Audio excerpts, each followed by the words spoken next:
Assalamualaikum warahmatullahi wabarakatuh. Selamat pagi teman-teman sekalian. Hari ini kita akan melanjutkan penjelasan terkait berbagai hal tentang tes. Ketika kita berbicara tentang tes, maka kita harus mengetahui dulu pengertian dari tes, ciri-ciri tes yang baik, tujuan penyusunan tes, dan macam-macam serta bentuk-bentuk tes. Kita mulai dengan pengertian tes.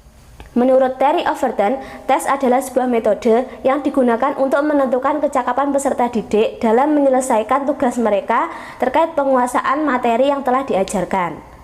Sedangkan menurut Wayanur Kencana, tes adalah cara untuk menilai seluruh tugas peserta didik terkait dengan ranah afektif, kognitif maupun psikomotorik sehingga dapat membandingkan antara nilai satu peserta didik dengan peserta didik lainnya. Sedangkan menurut Amirdeen Indrakusuma, tes adalah sebuah alat yang menggunakan prosedur sistematis dan objektif, tujuannya untuk menghasilkan penilaian yang tepat dan cepat terkait dengan penguasaan peserta didik terhadap materi yang telah diajarkan.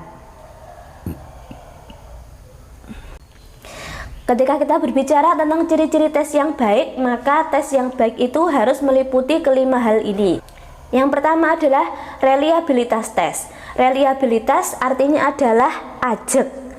Maksudnya adalah tes yang disusun itu dapat dipercaya, menentukan hasil penilaian peserta didik secara konstan, memberikan hasil yang tetap, serta ajek meskipun tes itu dilakukan berkali-kali dan dalam waktu yang berbeda. Yang kedua adalah validitas tes. Maksudnya adalah tes yang sahih atau benar, di mana tes yang disusun bisa menghasilkan nilai yang benar-benar mencerminkan kecakapan peserta didik atau pemahaman peserta didik, sehingga bisa membedakan mana peserta didik yang paham terhadap materi pembelajaran dan mana peserta didik yang masih mengalami miskonsepsi terhadap materi yang telah diajarkan. Selanjutnya, objektivitas. Artinya adalah tes yang dibuat tujuannya adalah untuk menentukan scoring atau penilaian siswa yang bebas dari bias, sehingga hasil penilaian yang diperoleh terbebas dari subjektivitas pendidik. Yang keempat adalah praktikabilitas. Maksudnya adalah tes yang dibuat mudah untuk dilaksanakan, mudah untuk dikoreksi, serta mudah untuk diadministrasikan. Selain itu, dilengkapi juga dengan pedoman penilaian. Yang kelima adalah ekonomis. Maksudnya adalah tes yang dibuat tidak memerlukan biaya yang sangat mahal serta tidak mengharuskan menghabiskan tenaga dan waktu yang sangat lama. Selanjutnya, tujuan tes. Apa tujuan tes? Tujuan tes adalah memperoleh umpan balik terhadap hasil pembelajaran, baik itu untuk peserta didik sendiri maupun untuk pihak sekolah dan pendidik.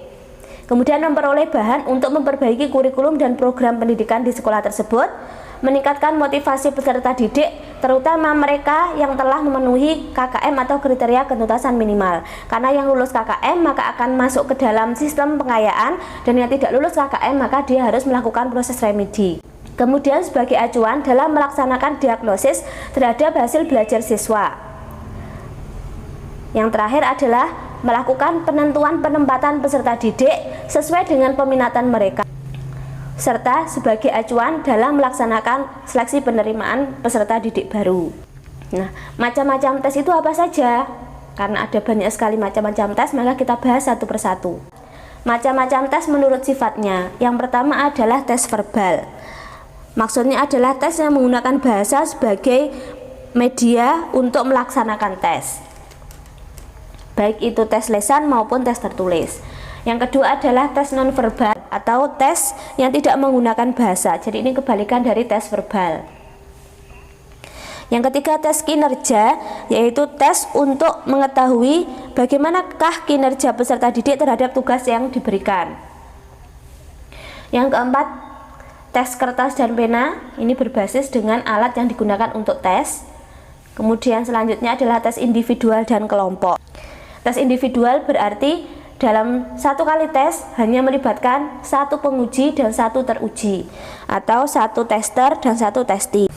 Sedangkan tes kelompok adalah tes yang digunakan untuk menguji sekelompok peserta didik, sehingga hanya ada satu orang tester atau penguji, tetapi testinya atau yang diuji itu ada sekelompok.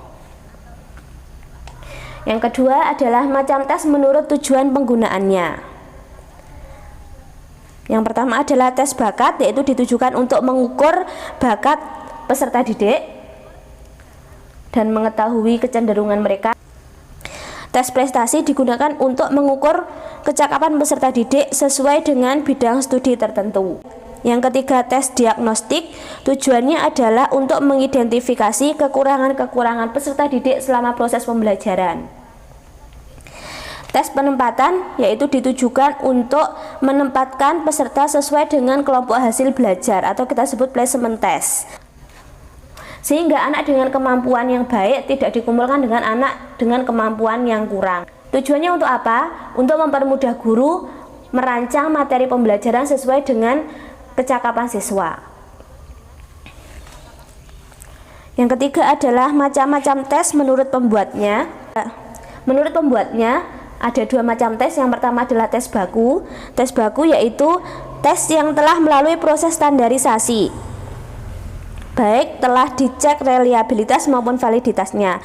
Contohnya adalah tes intelijensi atau tes TOEFL atau tes ujian nasional.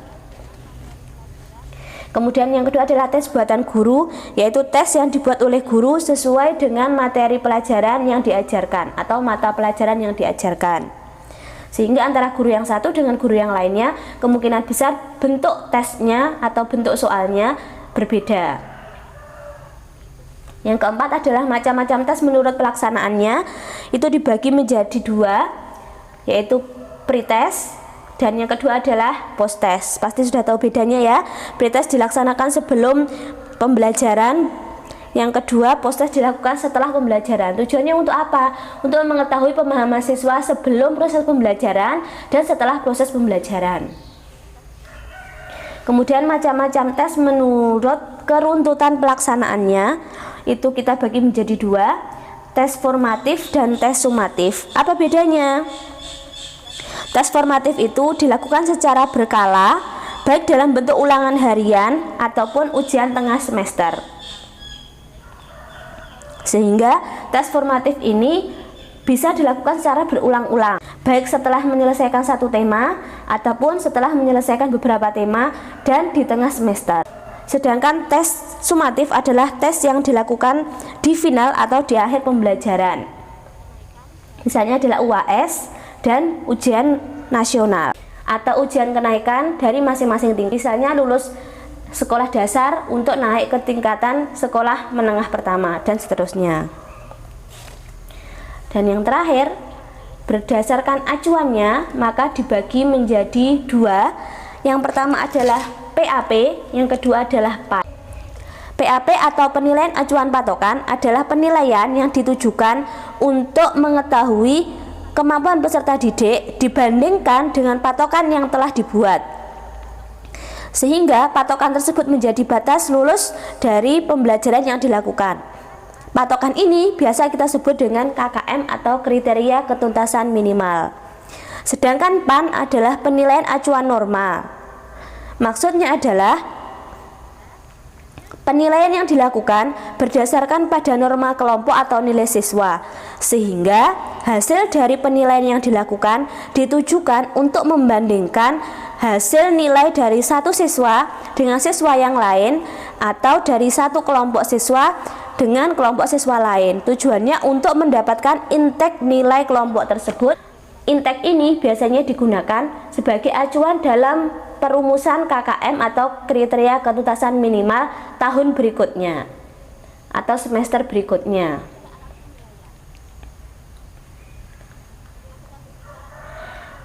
Selanjutnya adalah alat penilaian. Ketika kita berbicara tentang alat penilaian, maka kita akan berbicara tentang tes, non-tes, tes tulis, tes perbuatan, tes lisan, ataupun tes pengamatan sikap.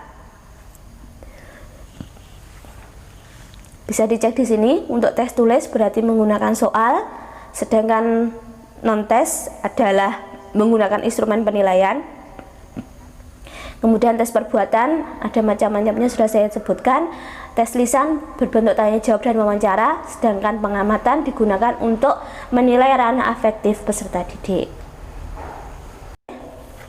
Oke, ini tadi penjelasan tentang berbagai hal tentang tes. Semoga apa yang saya sampaikan bermanfaat. Wa akhiran aqulu lakum wassalamualaikum warahmatullahi wabarakatuh.